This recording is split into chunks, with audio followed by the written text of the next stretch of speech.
Bonjour à tous, bienvenue dans cette vidéo numéro 5 sur, vidéo numéro 5 sur le chapitre 6, variable qualitative, partie 1. Et je vais traiter maintenant le modèle numéro 3, partie 2. J'en suis ici, dernier modèle et partie numéro 2. Alors, je vais commencer par, je vais traiter la partie étape numéro 2. Je commence par faire une petite synthèse de l'étape numéro 1 que nous avons vue dans la vidéo précédente. Dans la vidéo précédente, j'ai écrit l'espérance du salaire conditionnel pour chacune des 4 régions. Donc, j'ai obtenu ces 4 équations qui sont ici. Et dans l'étape numéro 2, il s'agit de comparer ces 4 équations. Alors, les 4 équations, elles sont là. Alors, je vais faire un petit peu comme dans une des vidéos où je vous ai expliqué comment on interprète le paramètre d'une variable indicatrice female. Je constate, quand je regarde ces 4 équations, qu'elles ont une partie commune qui est celle-ci. Toutes les équations ont β0 plus β1 éduc plus β2 female dans chacune de ces 4 équations. Ensuite, je constate que je rajoute β3 pour les individus qui sont dans le nord, je rajoute β4 pour les individus qui habitent l'ouest, je rajoute β5 pour les individus qui habitent le 6, et pour les individus qui habitent l'est, je rajoute rien du tout.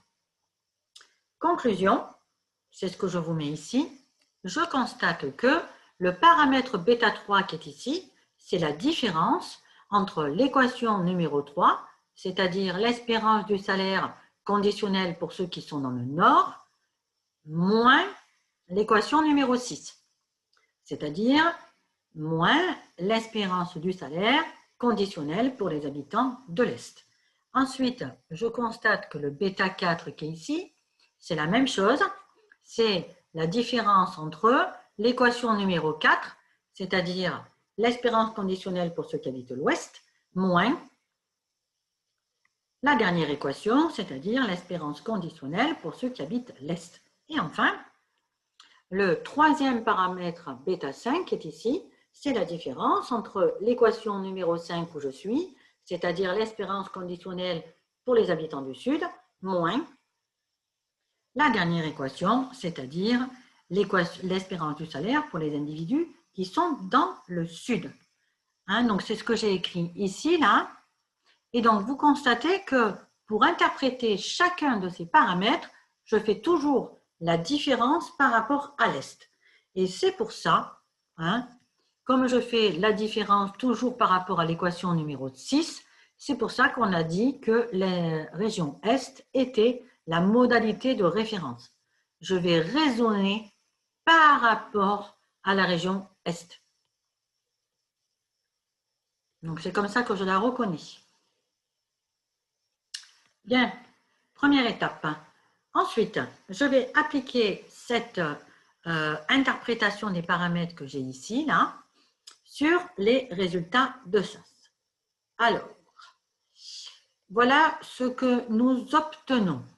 J'ai donc un modèle avec wage, éduc, female et mes 3 indicatrices nord, ouest et sud.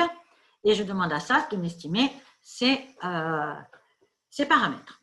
Alors, comme d'habitude, nous avons les paramètres estimés ici et les p-values ici. Comme je vous ai dit dans la vidéo, quand on n'avait que la variable female, la première étape, c'est de regarder les p-values, c'est-à-dire de tester un des paramètres de la variable indicatrice égale à 0. Et ensuite, la deuxième étape, c'est d'aller commenter les paramètres estimés qui sont dans la colonne valeur estimée des paramètres. Alors, vous constatez que dans l'application que je vous propose ici, la p-value, elle vaut 13,34%. Elle est supérieure à 5%. J'en déduis que la région nord-centre, ma variable indicatrice, elle n'est pas significative. Ensuite, la p-value de la variable indicatrice ouest, ici, elle est égale à 25,64%. C'est très largement supérieur à 5%. J'en déduis que la variable ouest est non significative dans mes abréviations. Et enfin, je constate ici que la p-value de la dernière variable indicatrice sud, elle est égale à 7,59%. Et donc, cette variable non plus n'est pas significative. Alors, attention, tout ça, c'est à 5%.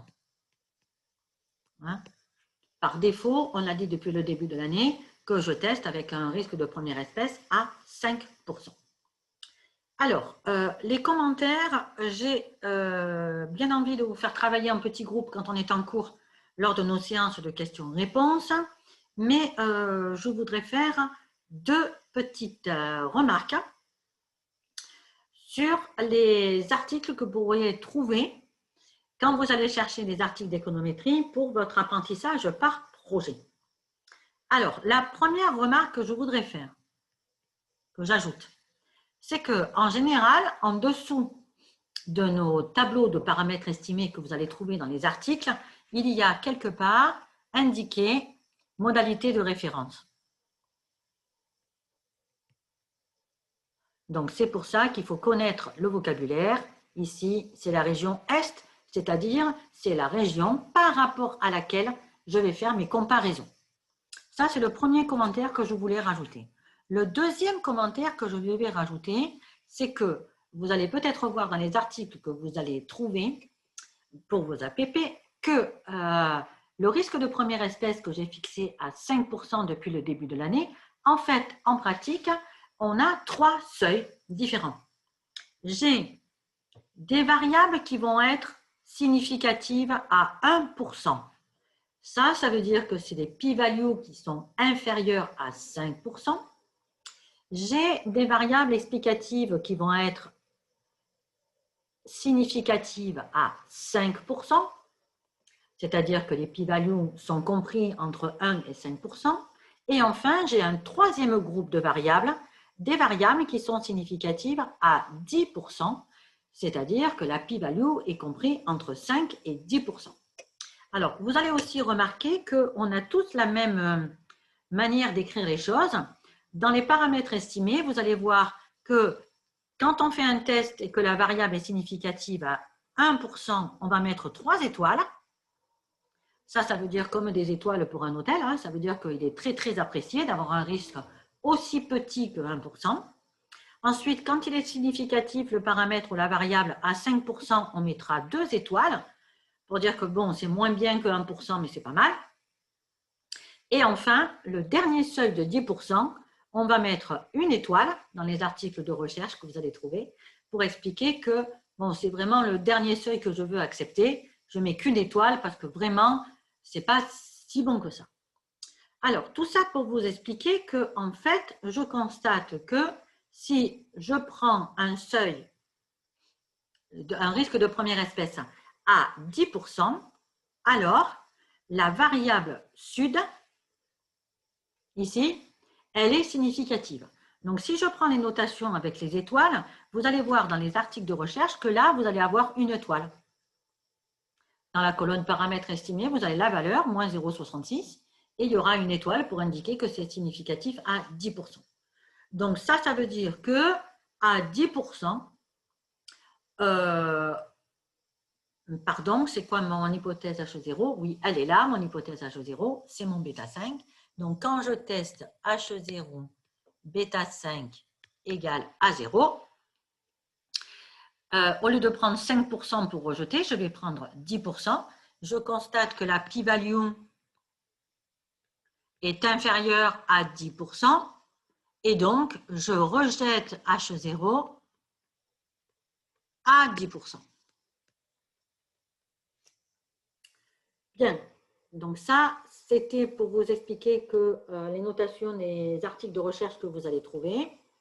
Et donc, on verra ça pendant la séance de questions-réponses du vendredi. J'ai en fait seulement la variable indicatrice sud qui est significative à 10%, mais les autres variables, nord et ouest, ne sont pas significatives. Voilà, donc on fera les commentaires de ces résultats de SAS pendant notre séance du vendredi. Merci à tous et à bientôt.